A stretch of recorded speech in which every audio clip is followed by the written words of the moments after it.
Thank you for joining us for today's episode of The Real Spill, a podcast where I spill on all things multifamily advocacy and how we as industry professionals can work with our elected officials, stakeholders, and allies to bring about change for the rental housing industry. My guests are subject matter experts whose unique perspectives will help listeners understand how the issues impact them. Let's get into The Real Spill.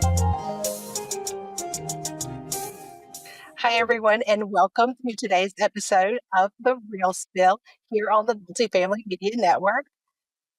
I'm so excited today because I have one of my good friends as a guest. We've been talking about making this real now, and I'm so excited that today is the day. So please help me welcome my good friend, Lindsay Reusser. Welcome, Lindsay. Thank you, Katie. I'm excited to be here. Happy to have you. And of course, I know you because we met because you worked for my congressman. Congressman William Timmons of Greenville, South Carolina. Yes, ma'am.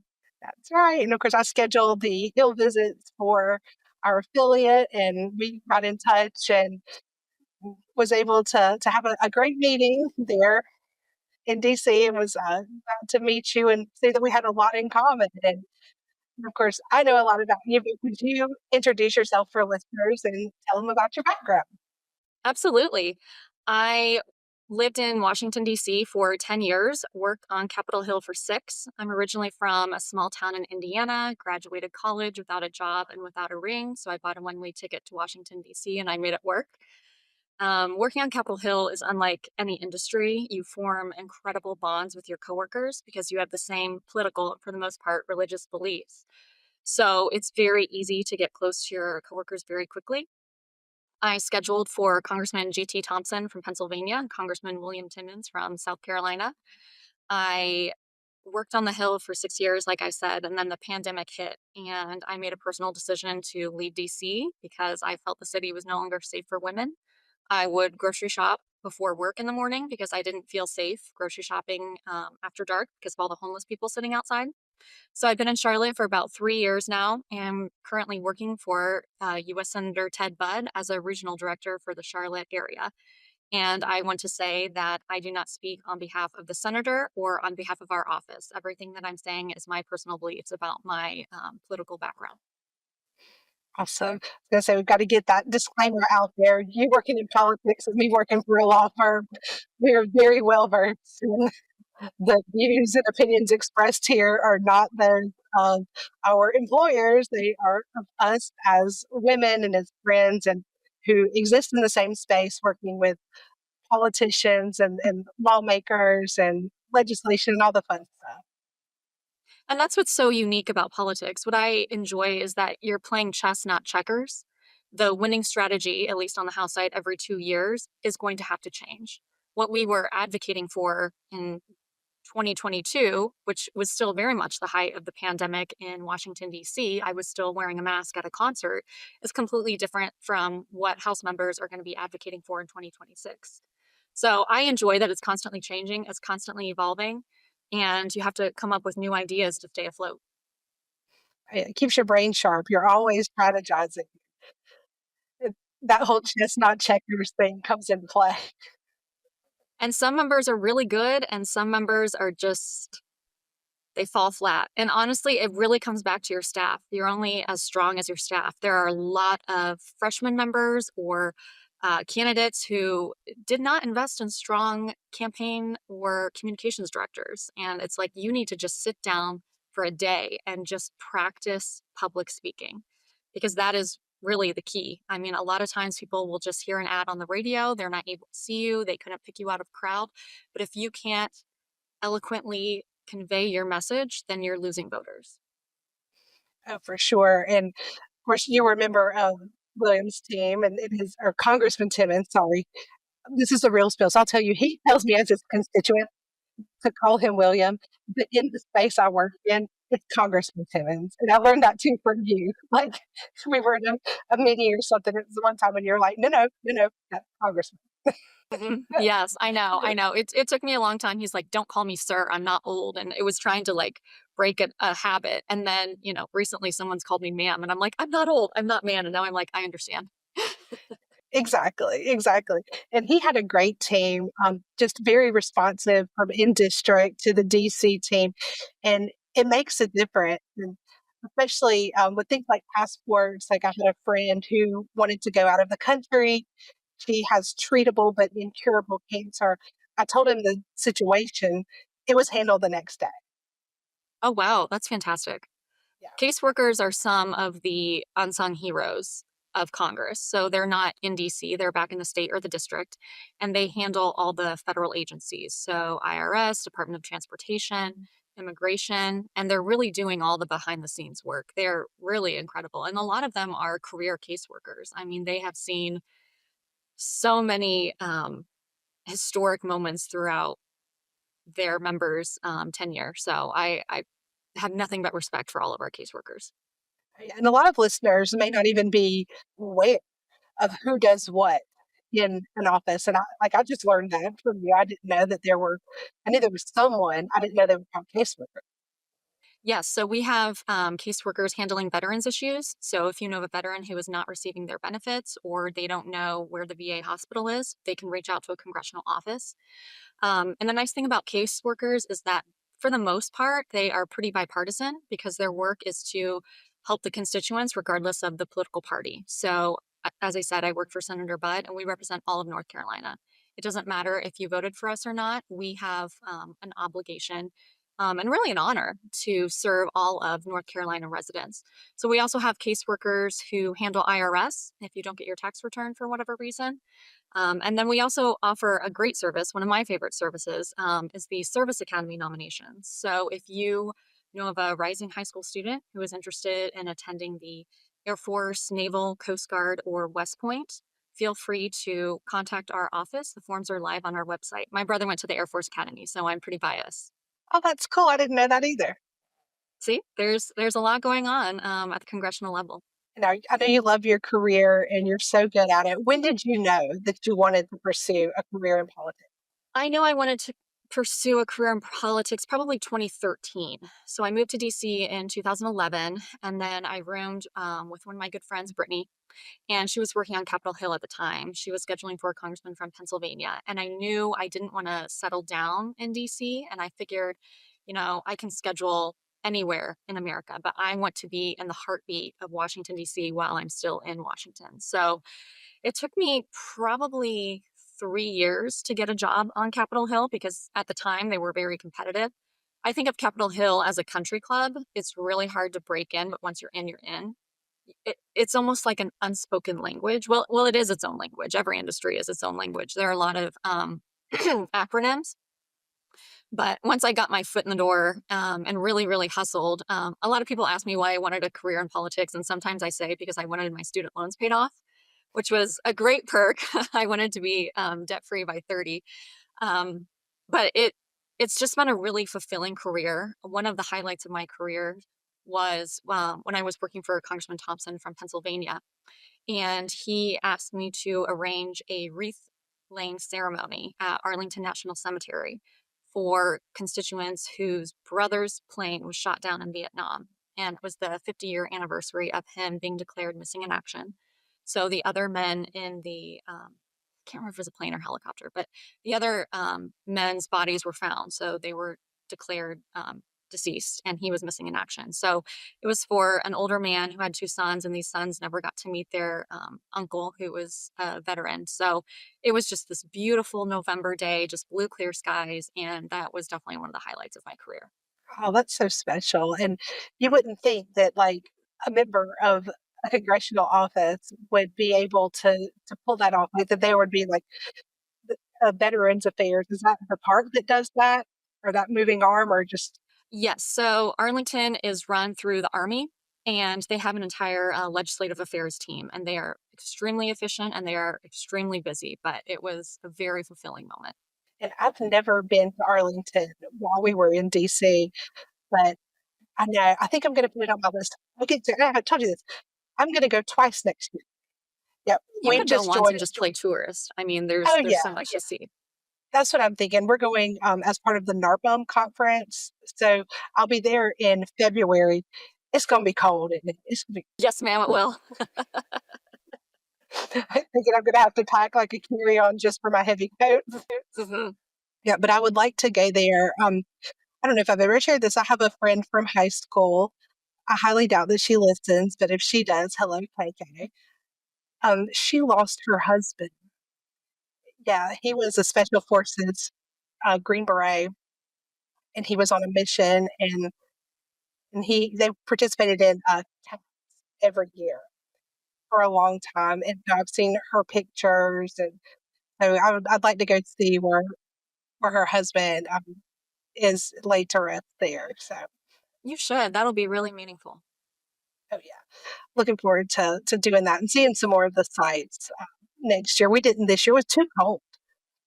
Yeah, I just yeah. I recommend going to Washington in the fall. That's when a lot of school children are back at school and it's not quite as busy. Everyone wants to come in the spring for the cherry blossoms. It is so crowded. You will not be able to find parking. I highly recommend taking public transportation or an Uber. Don't bother with a rental car. oh gosh, I can't imagine. Like the street lights are on the side of the road. I would be blowing through. It would be bad. I guess you get used to it, but I don't think I could drive there. No, no, I didn't drive in DC. So I bought my first car when I moved to Charlotte and my license plate says pass me. I love that. I'm a very novice driver. Oh, for sure. Well, and there's not a need. Like you said, everything is available through Uber or accessible through Uber or the public transportation. You don't necessarily have to have a car. Right, right. So when you decided, like, I'm going to break through, like when you started that 3 year pursuit, what steps did you take? Do you just like send in a resume or send emails, or how'd you get started? That's a great question. I had my friends who are already on Capitol Hill tweak my resume. So it's interesting to see a Capitol Hill resume versus a corporate resume. So Capitol Hill resume is very bullet points because you have to be quick. And they don't have the resources to kind of go through, I don't know what it's called, like the scanner where you like in corporate America where they pick up on the buzzwords. It doesn't work like that. It's usually just sent to a generic, Gmail account, and then people will print them off, send them to the chief of staff, and he or she will go through them and kind of filter them that way. So I tweaked my resume to kind of speak Capitol Hill language, and then I had my friends pass it along. And there was a great website called bradtraverse.com. He's a lobbyist who has a job bank, and I would search that every day. But the problem is when Republican scheduler postings came about, they were typically already in the interview process. So a lot of times they kind of post the job just to say that they posted it, but they already have a candidate in mind because Capitol Hill is so small. A lot of times offices are going to pull from other offices. So it can be, I don't want to say dog eat dog, but it can be competitive. That's a better word. You just have to stay like that dog after the bone, just consistent. Every time you see something, just throw your hat in the ring. Yep, absolutely. I mean, I applied for, I would say 50 plus jobs before I got my first job. So I think people just need to have an open mind and just cast a very, very wide net. And I wasn't just applying for Indiana representatives or a specific region, the Midwest. I was applying for everyone. So, how did you get lined up with Congressman Timmons? Did your representative not seek re-election? I remember we talked about this, but I can't recall. No. So I was on Capitol Hill for 5 years working for Congressman G.T. Thompson from Pennsylvania. We had a great working relationship. He's a very, very kind man. They're truly wonderful members on both sides of the aisle.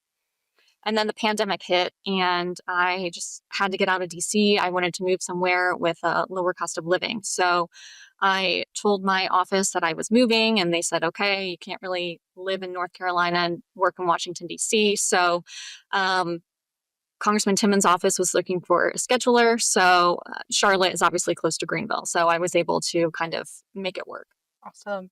And I really enjoyed working with JP too. Oh, Did you work with JP. him when, We overlapped briefly. yeah, and he's now on, I think, Senate banking. Oh, good for him. That's great. Yeah, I keep up with, started following everyone on LinkedIn. And that's something I tell folks like they're looking to get into advocacy. If you're looking to learn more about your member and the inner workings of their offices, make friends with their staff.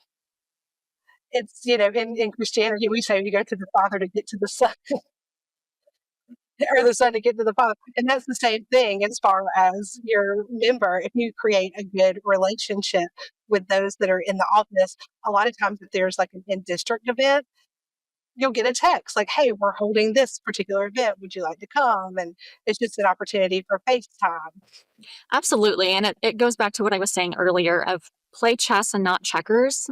We have, in the past, we've had people that we refer to as like the frequent flyers that are reaching out every single week, if not daily, just asking for who knows what.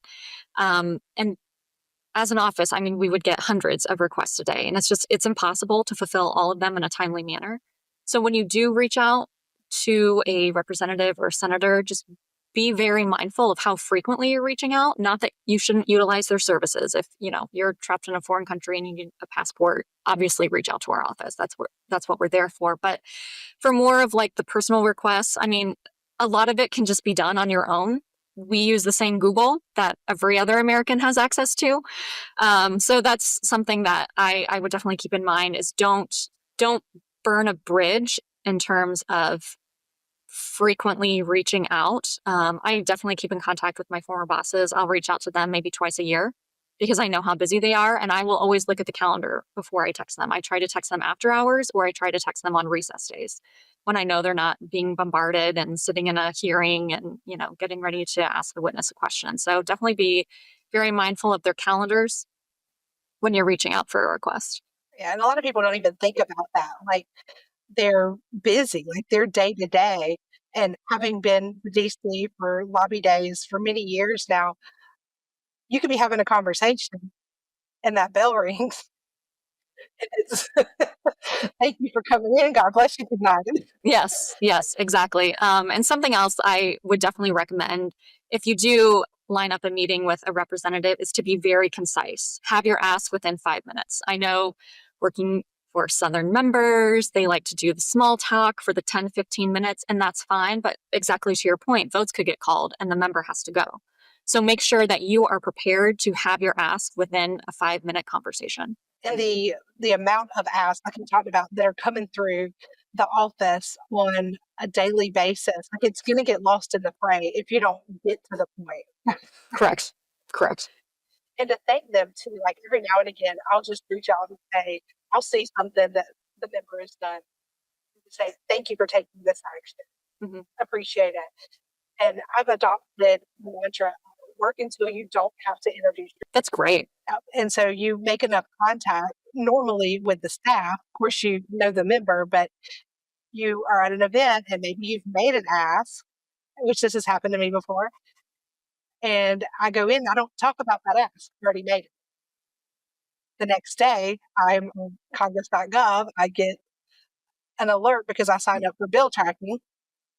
That member has sponsored that legislation because they knew why I was there. I stalked them. Absolutely.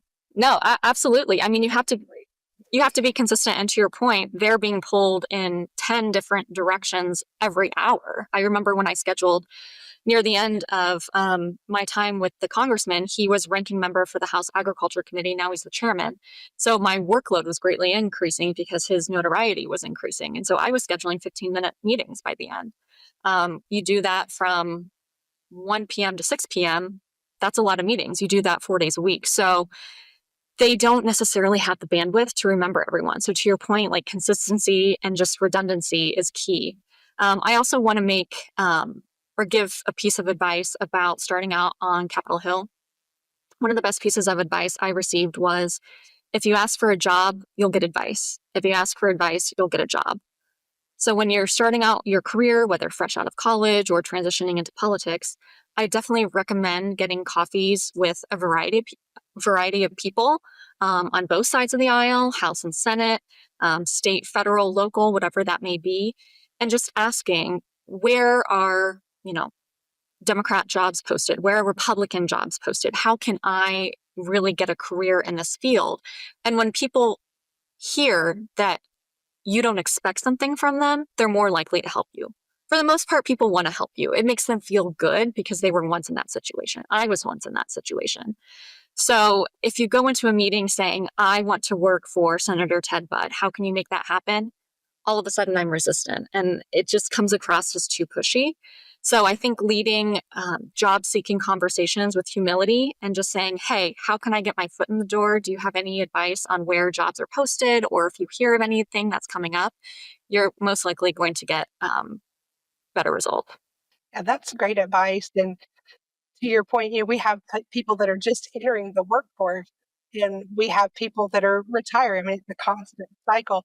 We need people that are willing to take these jobs, that are interested. It's so niche Mhm. that they do that. And I think one of the most surprising things I noticed my first time in DC, which was 2020, it was the week the world shut down. I knew something was weird. Yeah. It was the first time I ever flew, too. I was terrified. Now I still get nervous, but I'm fine. I don't like have my Fitbit, my heart rate doesn't get up to like 140 anymore during takeoff. Like we're good. But back then it was off the Richter. It was really bad. But I remember getting into DC, going over to the buildings, going through security, and then seeing all the children. They look like children to me. These are the best and the brightest, but these are young people that are the best and the brightest that are essentially advising the member or working with the team. I just remember thinking, oh my gosh, what have I done with my these people who are like 18 or 19, and here they are working on just so shocked at how young they Our are. government is run by a bunch of 20 somethings. I really hate to say that, but for that pay and for those hours, you kind of have to be young. I remember when I made the decision to leave DC, I was talking to our IT person on committee, and he was so just shocked that I was leaving. He's like, your boss is about to be chairman. This is his Super Bowl. Like, this is kind of like the prime of your career. Why would you go? And I had to explain to him, I was like, I'm never going to own a home here. Like, I make good money in DC, but like, I'm still just going to be middle class. I'm not going to be a homeowner. I'm going to be renting up until my 40s. And his dream was to work on Capitol Hill. He is married with 2 children. And at the time, they were living in a 2-bedroom condo in Arlington. And I said, that's why I'm leaving. That's not my dream. It was a dream for a part of my life. I'm so grateful for that chapter, but that's just not what I want long term. And to your point earlier, with the safety of DC, I've been in Congressman Timmons' office and him tell us, what are you guys doing tonight? Oh, we'll probably hit up the Walk and Roll for some karaoke and do this or do that. And he's like, always in groups. It's not safe. Don't ever let your guard down. And I'm always thankful when I get my like It's so unfortunate because I have so many friends still there. And whenever someone says they have a car in DC, my first thought is be safe. And that's something culturally I've had to adjust to. And then I moved to Charlotte, and like a car is like, this luxury item. And, people have, BMWs and designer luxury vehicles. And it's just a completely different culture shock because of all the carjackings in DC. I mean, there was a congressman who got his car carjacked on Capitol Hill. Like, it's absolutely out of control. when you've got your member when you're there for lobby day telling you to watch your back, like noted, enough said. So we've talked a little bit about this, but what was it like to work on the Hill in the day to day? Like we've laughed about it being like the show beat. It's definitely more Veep than House of Cards. So when I lived on Capitol Hill, I would walk to work because I didn't have a car. So I would usually leave for work at about 8:30. I would walk, I would have my lunch. Everyone, has all their bags over their shoulders. And then I'd get to work and I'd switch from my walking tennis shoes to my, flats for the office. And then it was just all hands on deck. On fly-in days, which on the House side were typically Monday or Tuesdays, we would do a staff meeting with the congressman whenever he got in, which usually was about 6 o'clock. First votes were at 6:30 p.m. So again, it was a long day, but a lot of people didn't have families. There was one point where I asked my former chief of staff what the maternity leave policy was in our DC office, and he said, we don't have one because no one's ever had a baby. So if that tells you anything about DC culture. But it was very, very long days. And I sat in the front office because I was a scheduler. So I was managing the flow of people coming in. So you'd have the 1:30 meeting that comes in and sits down, and then the congressman walks out from the office and shakes their hand and they start chatting. And then the 1 o'clock meeting comes in and I have to interrupt. I had to be the bad guy and say, no, no, no, sir, your meeting is with so-and-so. So-and-so is at the 1:30. So I was constantly directing traffic. And that was kind of my role. The congressman that I worked for was very much the good guy. And I had to get used to being considered rude, such as interrupting people. But my goal was to assist the congressman to the best of my ability. And that meant being timely and efficient. And the congressman, bless his heart, didn't wear a watch. If he did, he didn't look at it. So I had to come in and interrupt meetings. I had to interrupt the congressman. I had to interrupt the people that were chatting and say, vote's been called. We have approximately 2 minutes before the congressman is leaving. We have time for a quick photo. Where would you like to take it?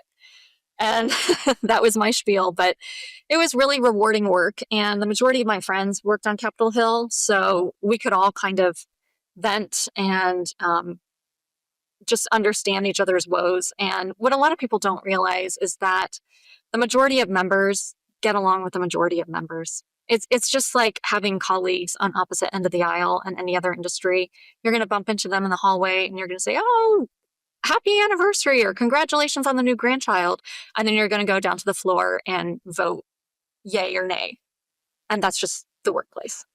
I had a member tell me one time that after I'd watched an exchange on like C-SPAN, it was a hearing on a bill that we were backing, and you would have thought they hate each other, like the way that they were going back and forth. Like you see it, you're used to. But when I saw him in person the next time, like, wow, you and that other member were really going at it. And he said, you know what? We exchange books. Like we read the same thing, but when the cameras get going, that person calls me everything but a child of God.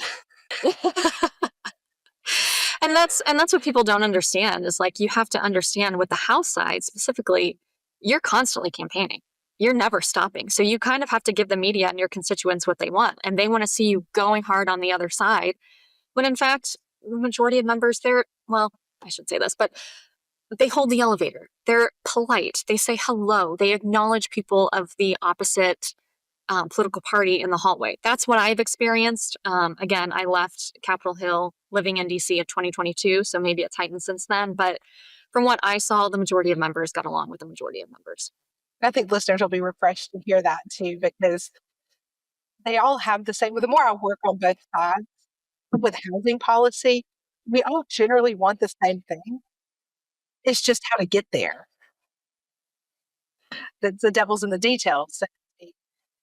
And we may have differing opinions on that, but they want to see like Americans housed and want them to be able to afford their mortgages or their rents and that kind of thing. So, but I've seen the same thing there in DC with members exchanging and just happen to know what party they're part of.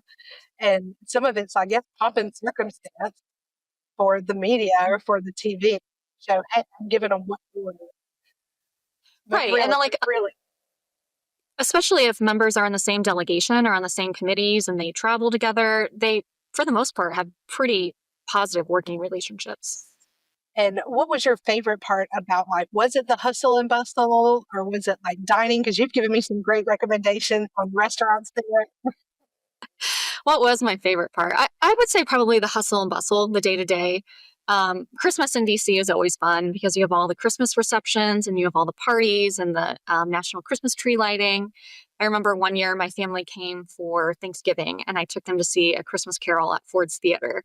And it was absolutely incredible. It was actually kind of scary, like the ghost of, Christmas past, and like the kids were a little spooked. But DC's a special place. I'm glad I was there in my 20s, but post-pandemic, it's changed. And I also think a post-COVID world with more of the hybrid work. But I went to a very small Christian college, and so I didn't feel like I got the big state school experience. But in DC, I feel like I got that because I would be out in public at reception or just, Cap Lounge back in the day. And people would be like, oh, you're the scheduler with GT's office, or you're the scheduler with the Timmons office. And it felt like I had that camaraderie, like I was part of a team. So that's probably what I miss the most. That's awesome. And the dining there has been really cool too, like just to see the Navy Yard, to go that area and some of the restaurants there. I think it's Osteria Marini or something like there. Yeah, that was good. And then you and I have eaten at what, Pig and Olive? Oh yeah, we did in City Center. Mhm. Yeah. And that's so close to where the conference that I attend ends up being. So it's walking distance. And it's not the hotel bar. Yes, yes, I highly recommend not eating at the Hyatt bar. No, no. Especially if you're trying to watch it. Like we were talking off camera about like we have goals and fitness goals and that kind of thing. And just it's hard when you travel to maintain those goals. Oh, Yes, yes, I'm on a wedding diet right now, so I know all about hitting fitness goals. and congratulations again. That's so exciting. I'm so happy. Just as your friend, like on a personal note, just from where we met and where your thoughts were, what the future might hold, but you always knew who held your future. And then that person came into your life and you're so happy. And Thank you. Thank you. Yeah, I mean, thank you. I appreciate that. That was one of the main reasons why I left DC. I was single in my 30s and I was like, you know what? I like Southern men. That's who I have the most in common with. I'm going to move to the South and husband hunt. And I did. And it worked out. So very, very happy. I don't say that in interviews, professional interviews with an employer, but that's honest God truth of why I moved to Charlotte. oh yeah, and I'm glad you found your Southern gentleman. I am. I'm very happy with him. Awesome. And with South Carolina ties too. So you have to come through here every now and again. I know. I know. I'll let you know the next time we're down in Greenville. For sure. We'll go grab dinner. Now, what would constituents be surprised to know about the inner workings of congressional and senatorial office? I think they would be surprised to know how many hats people wear, specifically caseworkers and members of the ledge team. So, on the House and Senate side as well, a lot of the ledge team will handle a variety of issues. So, it's not just military, it might be military and transportation or energy. And they have to be policy area experts. So, the member will rely heavily on his or her staff to brief them before the meeting.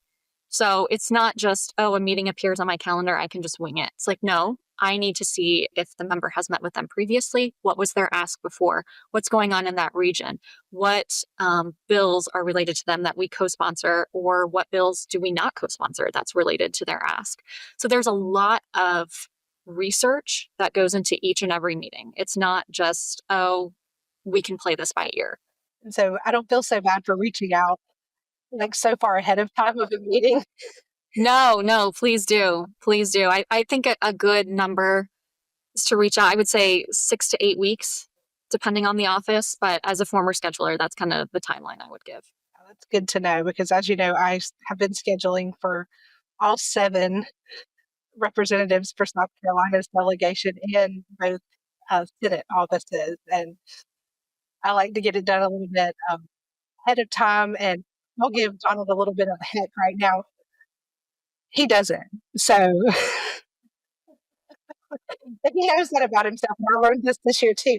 If you push him on it, you're going to wait longer. So I've just been like, they know us. We'll be there. Yep. Yep. You'll email the scheduler. A lot of times it's just the generic, I have your request. I will let you know when we get closer to the date. And then you just have to set personal reminders to reach back out. And I've been very fortunate that every office that I've worked with has been very easy. And, in South Carolina, the District 3 representative, Jeff Duncan, did not seek reelection. So now we have the first ever Congresswoman from my home district. And I went to her in district office opening and I fangirled a little too hard. I think I scared. I'll just send you the picture where I'm like, oh my God, it's so nice to meet you. You're the first woman to represent my hometown. And she's like, That's good. That's great. We love seeing women in Congress.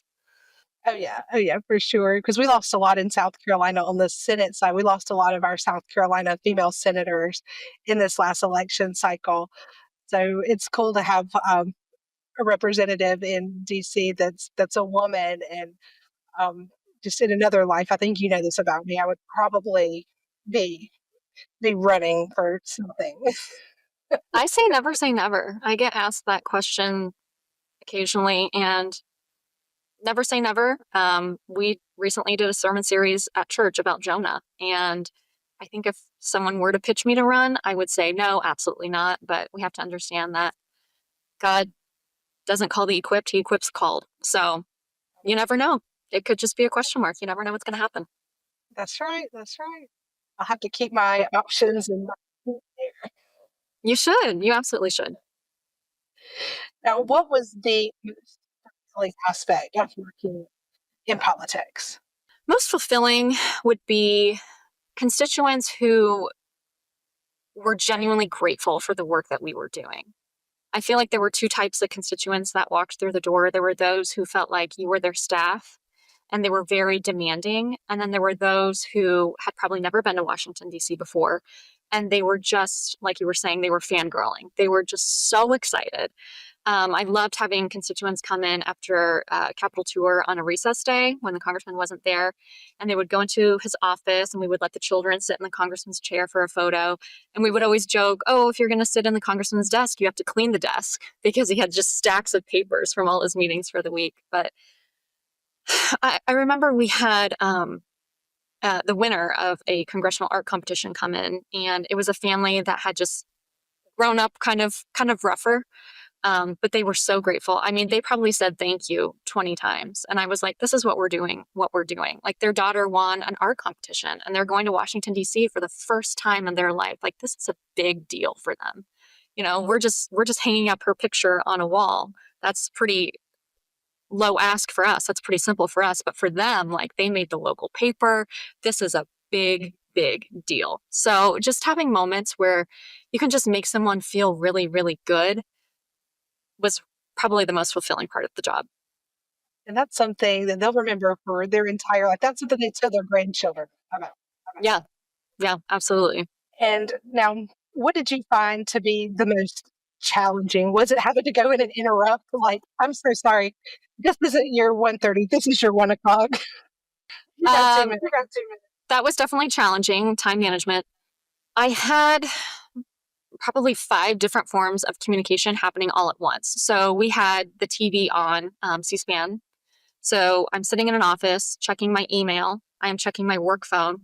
My desk phone is ringing. I have people coming into the office asking if the congressman is available. And then I have the member and the chief and my colleagues coming up to my desk asking where the congressman is at. So I had 5 different forms of communication happening all at once. So I was very overstimulated. I joke that I probably should have been on anti-anxiety medication, not to ever mock mental health, but looking back now, I probably could have benefited from it. So that was definitely the hardest part of just feeling like I couldn't take a break because that was the job, quite frankly. Like whack-a-mole on fire. Yes, constantly. And if you start a meeting 10 minutes behind, you're messed up for the rest of the day. So it was just a complete domino effect. A lot of times we would have the legislative assistant start the meeting without the member. And if he was able to come in and grab a quick photo, great. If not, we have to keep the trains moving. Like, sorry, you missed the congressman. We have to keep going. Yeah, I've been in that situation. Even this past time, there's a gentleman named Will that works in Congressman Tina's office, and he's his legislative assistant, and he started the meeting, but I've got to still pick on him because his chair kept almost breaking. Like he kept going, whoa. We're like, come on now, let's get you a better chair. But yeah, the congressman was able to come in like very quickly. He knew why we were there. He's on 2 of our 3 priorities anyway. So it was more of just a thank you, and picture and kept moving. Absolutely. And what I really want to emphasize with advocacy, I feel like some people think, well, I don't keep up with the legislation. I don't get the notifications from congress.gov. It's just too overwhelming to me. It's really impactful just to hear a story. And that's what I think is so unique is that you have the staff that are reading articles all day long and they're just bombarded with information and research, but to actually hear a boots on the ground story about how that legislation is impacting you in their state or district is really impactful. So I would just encourage people to be very concise, to keep it to under 5 minutes, and to tell a story as opposed to just reciting a fact sheet. And I'll say that for our members as well, that I think they get so caught up in like the materials beforehand, and they're like, it's gonna get $1 million for this. They're so on the facts, and they're not talking about the constituent in the district that could, let's just say it's about the housing choice voucher program, who could have benefited. We have this legislation in place. And that's something last year at the conference I helped launch an advocacy academy for NAA, was storytelling. And that's what we help these people with, because people remember a story. They can look up the facts. They get your bill, they get your points or your fact sheet. That that's something that you're just going to go out potentially, but they're going to remember that story and how it would be beneficial or detrimental, depending on what you're there to ask them to do. So I'm glad you made that point. And I want to tell folks we're going to shift gears just a little bit. I know the answer to this next question, and I want to give those the opportunity that might be triggered by hearing some of what we're fixing to talk about. And thankful that you're willing to talk about this, something that we've talked about that it didn't dawn on me until you started telling me, oh my God, you were there. Like, oh my gosh. So want to give folks an opportunity to skip if you need to, if you're going to be triggered by the following content. So, Lindsay, can you tell me about your most difficult, like the hardest day of your career? I would be happy to. So I joke that the reason I left Washington, D.C. was to find a husband. But one of the real reasons why I left Washington, D.C. is because I was at work on January 6th. And that day really profoundly impacted my life as well as my family's life. So we were sent to work that day.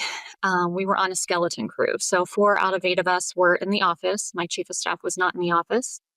All house offices had been advised to telework, but we were sent in regardless. I was sitting at my desk eating a salad, and Capitol Police came and knocked on the door and said that we were doing a fire drill. I don't know, not a fire drill, bomb threat. There was a bomb threat. There was a bomb threat at the RNC, which is catty corner to Cannon House office building. So we all filed out. We're all going down the stairs. At this point, everyone is calm. We've done this before. We do these drills. Not a big deal. So we were sitting in the Longworth cafeteria, which is the middle of the 3 house office buildings, and people are grabbing lunch. It's a very laid back temperature at this point, and they have all the TVs up to certify the results of the election. And I remember Ted Cruz objecting to the results. I believe it was for Arizona. It was definitely at the beginning of the alphabet. And then that's when the TV switched, and we saw the Capitol being stormed. And it was mass pandemonium. And I was with 3 of my coworkers, and we just all looked at each other like, what do? We can't go back to the office because we don't have an office. It's currently closed. So we're just sitting ducks against a mob right now. What do we do? So I looked at my coworkers and I said, I know you guys probably shouldn't have said that, but whatever. I was like, I just want to pray for us. So I laid hands and just prayed for us, and our phones started blowing up, and our friends were asking, are you safe? Do you have an office? And I said, no, we're not safe. We need an office. So one of my girlfriends was working for a congressman from Ohio whose office was in Rayburn, which is one of the other house office buildings. So the 4 of us walked over to Rayburn. The congressman let us in. We sat in the communications led shop, which is where the staff members usually are. His office was teleworking. He was only there to vote. So he was hanging out in the member office. And then Congressman Thompson came from the Capitol over to Rayburn, and we locked the door. We had one phone charger between the 5 of us. So our phones were constantly blowing up. I spoke to my family, and they stood in my childhood bedroom and prayed over me. So we were, outnumbered against a mob. And when you're in those fight or flight situations, you kind of have to play out all the worst case scenarios. So we basically just sat in, silence. We kind of pulled the curtains together, and just watched the TV for, 6 hours at a time. No one really talked. It wasn't a fun day. It wasn't joking around. We would go in pairs to the restroom, and the congressman would stand in the hallway and wait for us before we would go back. And at that point, there were, I think it was the speaker's office had reached out asking, like, if you are hiding, let us know where you are. Like, this is obviously confidential. And then at about 7:30, we received notification from Homeland Security that an entrance at a pedestrian entrance in Cannon House office building was now open. So we returned to our office. We just grabbed snacks from the vending machine for dinner, and then my coworker and I left on foot. My other coworkers couldn't leave because they had driven, and so they had to wait for the vehicle entrances to open up. I then Ubered to my girlfriend's house, which, looking back now, Washington, D.C. was under a curfew that night. So I don't know how the Ubers were out and about. But regardless, I got an Uber to my girlfriend's house. And that's when I just bawled and just had a complete breakdown, and then spent the night with her. But it was a very terrifying day. And it's kind of a two-part equation. So there's actual January 6th, and then there's the aftermath. So after that was when they put up the fence around the Capitol. And that's when they had the guards outside with guns. And it felt like North Korea. It was one car in, one car out. You had to show ID to get in. There was just a darkness over the city. It was a really, really dark period. I definitely had PTSD from that day. My former chief of staff would not send his son to daycare that day, but he sent his staff into the office. And I had to be back in the office that next week, and I had a mental breakdown. I was like, I can't be here. We should be teleworking. This is, ridiculous. And so we were able to telework for the rest of January, but it was a really, really dark day. A lot of my friends had a lot of PTSD.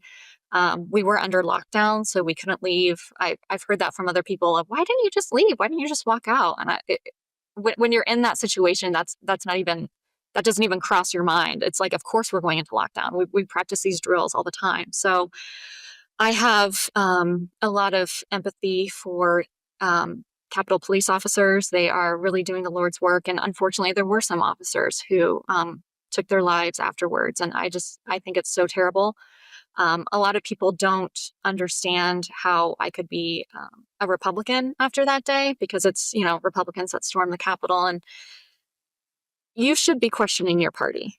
I do believe that. I think that both sides have done wonderful things, and I think that both sides need to be accountable for the bad things that we do. But that was a bridge too far for me. I will never resort to violence. I remember walking into that day feeling completely defeated because it was after the runoff Senate race in Georgia. And I remember thinking that more women are concerned about electing pro-choice than pro-life candidates. And I felt like the Republican Party was just kind of losing. So I understand feeling defeated. But I will never resort to violence. So some people don't understand how I could still, live through January 6th and still be a Republican. But I mean, both sides are guilty of having done horrible things. Like, I lived in Washington, D.C. during the BLM riots. Unfortunately, January 6th was not the first curfew in Washington, D.C. that I lived through. So the COVID times, people were not in their right mind. I wasn't.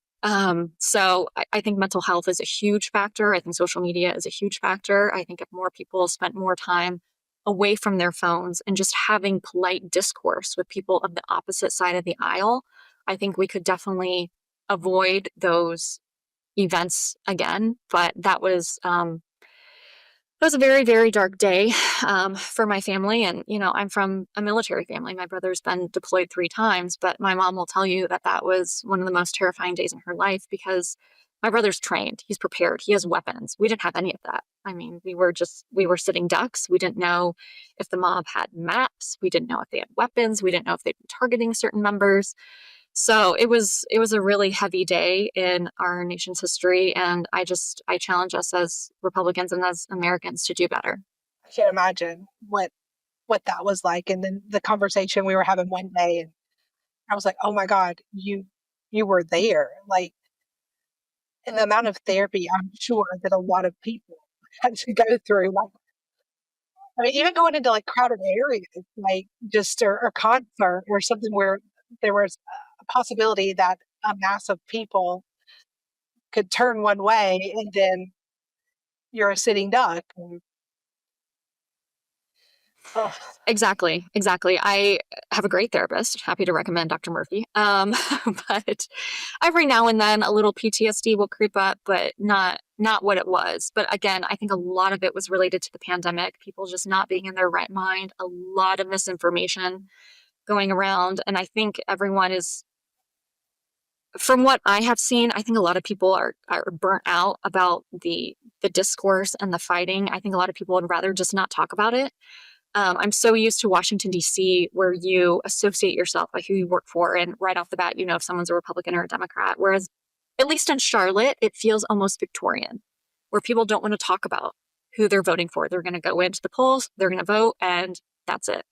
I'm, I- I've seen a decline, at least in the city, for yard signs. I know as you get kind of outside the city, you see a bit more, but I feel like the pandemic just really turned a lot of people off to this very harsh rhetoric around politics. And quite frankly, I think it's pretty healing. and as someone who was raised in South Carolina, my grandfather was in politics. Of course, we always talked about it, but outside of the home, it was a big no-no. Like, it was like a faux pas.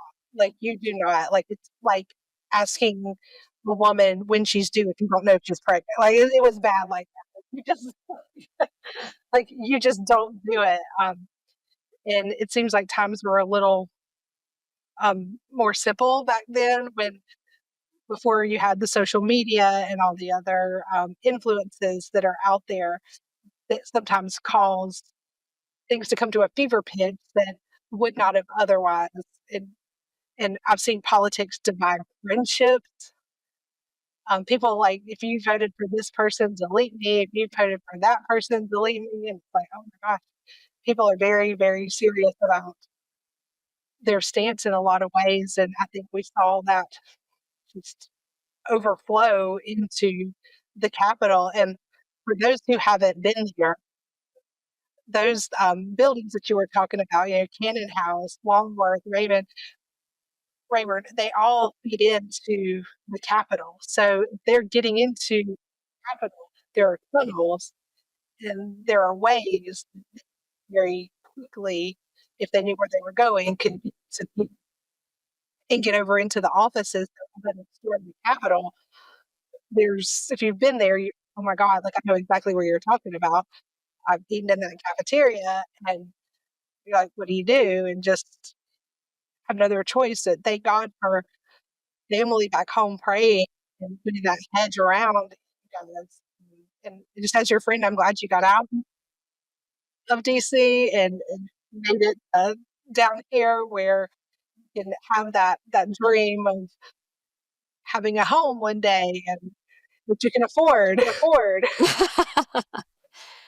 Exactly, exactly. And thank you for noting that all the House and Senate and Capitol are connected through tunnels. So that was something that was terrifying when people say, oh, they just came in and put their feet up on Speaker Pelosi's desk. And it was so much more than that. Like, you don't understand the fight or flight when you're until you're in that situation of like, we don't know your intentions. We don't know. We have to prepare for the worst case scenario because we are completely outnumbered. And I remember going to DC that next year and seeing a Louisville Slugger in a member's office. And I was like, I'm pretty sure I know what this is for because I'm pretty sure that person doesn't play. Yeah, I mean, emotions are very, very high, and I think a lot of it has to do with the economy. When money is tight, people get desperate, crime spikes, and people want to feel like they're in control. And if they don't feel like they're in control, then they take matters into their own hands, which is not violence is not the answer. Exactly. I remember, of course, I've got a great therapist. Linda retired. So I've had a great therapist. Like Linda, they Linda the listed. But even dealing with my residents sometimes when things would go sideways, which I was very fortunate where I didn't have an adversarial situation with any of them, but they would with each other. And having to talk to her about that, and she just said, think about a child who doesn't get its way. They don't have sometimes the emotional intelligence and to handle things differently. So they result to violence and just I remember having to sit one on one side of the room and one on the other and say, "You don't talk to her, and you don't talk to her. I get paid to know how to talk to each of you. If you have something to tell her, or vice versa, and I deem it appropriate to relay that information, I will. But we're not doing. Y'all are not fixing a scrapping match in this. It's not what we're going to do here." Emotional maturity is key. I feel like a lot of people somewhere believe the lie that every person agrees with them politically, and that's simply not the case. My best friend, my matron of honor, is on the opposite end of the aisle, and she's been my best friend for 20 years. I can't imagine her not being at my wedding. Like, of course you're going to have friends who disagree with you, and that's normal and it's healthy, and you should be able to respect each other. Exactly, exactly. I love hearing from folks on both sides of the aisle, and y'all learn something like, hey, and if you have a friend, you can say genuinely without judgment, what is this belief? What is that belief? What made you think this way or that way? And just understand their thought process. It may not change your affiliation, but then you have a deeper understanding. And it's about having effective communication. Absolutely. Absolutely. And I believe politics is a spectrum, and everyone kind of falls at different um, points on the spectrum. But I have a friend who identifies as Republican and she's pro choice. I have a friend who identifies as a Democrat and she's pro life. Who do you identify as? I mean, it's not a one size fits all. Exactly. It's not like you have to go down the box and checking things off that make you a Democrat or that make you a Republican. And I think a lot of people are a little bit of a mix on certain policy issues, and certain policies are generally Republican issues, and some are generally Democratic. Like I have my experience with the housing choice voucher bill. It's been difficult to get Republicans to sign on, but it's starting to happen. So there's hope, and I've always thought that housing is a people issue. It's not a partisan issue, and most members want their people to have a place to live that they can afford, and that we can agree on that. Let's finding that commonality and not necessarily like just going at people for the differences, because that's what makes the world go. Right. Right. Finding what you do agree on and then going from there. And what other than I know you've got some really exciting coming up next year, what are you looking forward to for the rest of this year? What am I looking forward to for the rest of the year? That's a great question. For work, we have a staff retreat coming up this fall. So I'm very excited to bond with my coworkers. So I'm really looking forward to that. I am looking forward to going dress shopping with my mom and my sister. I'm doing that over Labor Day. So I'm very excited about that. And I'm excited to be an aunt. So my sister-in-law was due on Friday. So we are currently on baby watch. So I'm excited to see my family grow. Oh, that's so exciting. Is this going to be the first niece or nephew? This is the first grandbaby. So special. It's very special. We're very excited. So really, any time now, you can get a call. Any day now. I know. I'm excited to check my phone after this to be like, are we at the hospital yet? Oh, that's exciting. You'll have to text me when it happens and let me know. Please, I will. I definitely will. And what right now is keeping you up at night? What is keeping me up at night? Wedding planning. I think just time management in general. And I feel like I've said that before, but just feeling like I want to respond to constituents in a very timely manner. And I'm on the road a lot for my job. I do outreach, which is the best kept secret of Capitol Hill. I think my job is so fun because every day is different. Sometimes I'm touring a jail, sometimes it's an airport, sometimes it's a manufacturing facility. But when I'm on the road, I'm obviously not on my phone. So feeling like I'm behind, but I'm not behind because the job is outreach. So learning that maneuvering my inbox and responding to emails in a timely manner, it's okay to wait a few days to respond to an email. So just time management. And last question I ask everyone, of course, I'm a big music lover. What, if you have one, what is your favorite song? Oh, I love that. Probably Jason Aldean, Flyover States. I'm from Indiana, and it was a great place to grow up. Unfortunately, I am soft now after living in DC and can't do the winters anymore. But I describe DC as high cost of living, low quality people, and Indiana as low cost of living, high quality people. Well, that's a great song, and I'm not surprised to hear that that is your favorite. Oda, thank you again for joining me today, and I'm giving to listeners an inside view of what it's like to work for a member of Congress and to live in DC and to work on Capitol Hill. I think that's an important thing for constituents and for listeners to know. So I appreciate you, and as my friend, I appreciate you too. And open invite to return anytime. Absolutely. Thank you for having me. My pleasure. And until next time, Real Spill out.